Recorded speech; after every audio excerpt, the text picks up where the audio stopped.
વડોદરામાં પોલીસ કર્મીએ જ યુવકની મોપેડ સળગાવી દીધી। જી હા, બિલકુલ આપને જણાવવા માંગીશ કે રાવપુરા પોલીસ સ્ટેશનના હેડ કોન્સ્ટેબલ નિલેશ બારૈયાની ધરપકડ કરાઈ છે। યુવક પાસે મોપેડના દસ્તાવેજ ન હોવાને કારણે સમાધાનની વાત કરી અને ત્યારબાદ મેદાનના ખૂણામાં લઈ જઈ યુવકને માર માર્યો।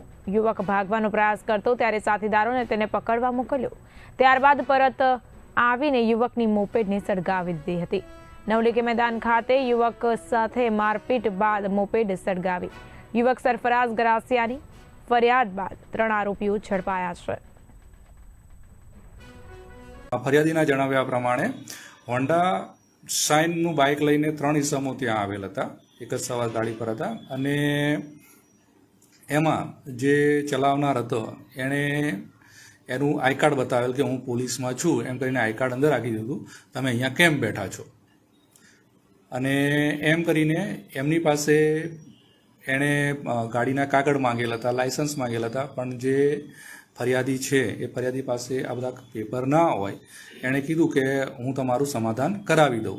એમ કરીને આ જે પોલીસવાળાની જે ઓળખાણ આપેલી એ ભાઈએ આ બંનેને જે એક્ટિવા હતું એ એક્ટિવા પોતે ચલાવી લે છે, પાછળ છોકરાને બેસાડે છે અને એ પાછળ છોકરીને બેસાડી અને જે આપણું નવલખી ગ્રાઉન્ડ છે ત્યાં એક ક્રિકેટ સ્ટેડિયમ આવેલું છે તે તરફ લઈ જાય છે અને એની સાથે બીજા 2 ઇસમો હતા એમને કીધું કે તમે જતા રહો, હું તમને બોલાવું પછી આવજો।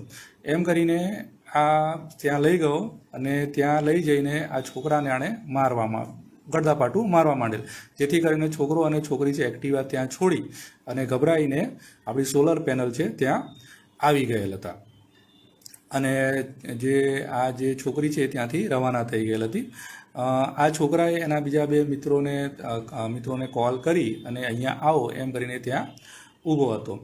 એ દરમિયાનમાં જે પોલીસવાળા જે ભાઈ હતા એણે એના જે પેલા 2 મિત્રો હતા એને કીધું કે પેલો છોકરો અહીંથી ભાગી ગયો છે, એને લઈને અહીંયા આવો। એટલે એ ત્યાં સોલાર પેનલ ગયા અને પાછા એને બાઇક પર લઈ અને જે એક્ટિવા અપાઈ દઈશું એમ કરીને ત્યાં લઈ ગયેલ અને ત્યાં પાછો આ 3 જણ થઈને એને મારવા માંડેલ હતા, જેથી કરીને એ છોકરો છે પાછો ત્યાંથી ભાગી ગયો અને સોલાર પેનલ પાસે આવેલો હતો અને પછી એના જે મિત્રો આવી ગયા એટલે મિત્રો આવી ગયા પછી ત્યાં ગયેલો હતો ત્યારે એક્ટિવા છે ત્યાં સળગાવી હાલતમાં મળી આવ્યું હતું।